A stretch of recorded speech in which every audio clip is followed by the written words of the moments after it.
Henry and Gordon were lonely when Thomas left the yard to run his branch line. They missed him very much. They had more work to do and had to fetch their own coaches. The big engines thought they were too important to fetch coaches. James grumbled too. "We get no rest, we get no rest," they all complained. But the coaches only laughed. "You're lazy and slack, you're lazy and slack," they answered. Altogether, the engines were causing Sir Topham Hatt a great deal of trouble.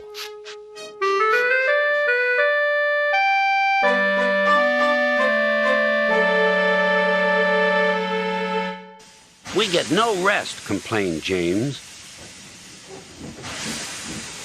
He edged angrily onto the turntable and spoke rudely to Henry. "What's the matter, Henry? There's no rain today. Stop worrying and do some work instead."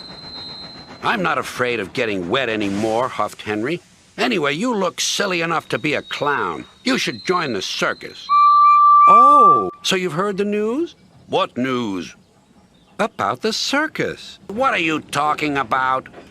"The circus has arrived. I've been shunting special cars. Sir Topham Hatt needs your help, too." The engines soon forgot to be tired and cross, until it was time for the circus to leave. Then Gordon and Henry were cross all over again when James got to pull the train away.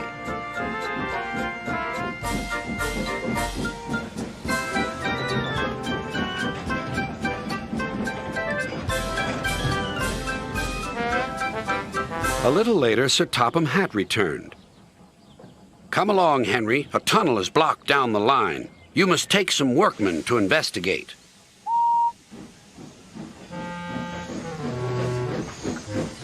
pushing cars," grumbled Henry. They stopped outside the tunnel. The workmen went inside. It was very dark and quiet, but not for long. "Help!" shouted the workmen, and they ran out.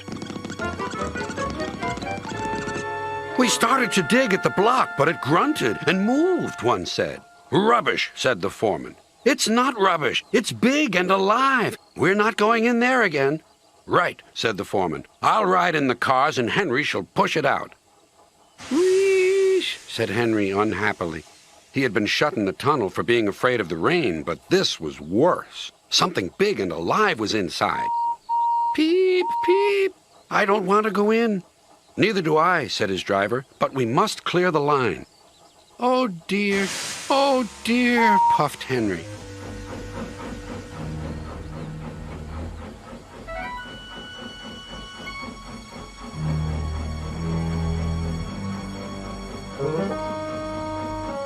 Then there was trouble. The block was indeed alive and very strong.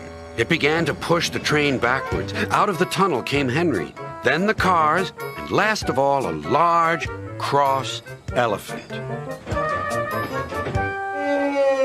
"Well, I never!" cried the foreman. The workman gave him some cake. He drank 3 buckets of water and was just about to drink another when Henry let off steam. "Cried the elephant. Water went all over Henry. Poor Henry. The elephant and his keeper were soon reunited, but Henry was most upset. An elephant pushed me. An elephant hooshed me. That night, he told the other engines all about it. Gordon and James felt sorry for Henry, but still teased him. First the rain, then an elephant. Whatever will you be afraid of next?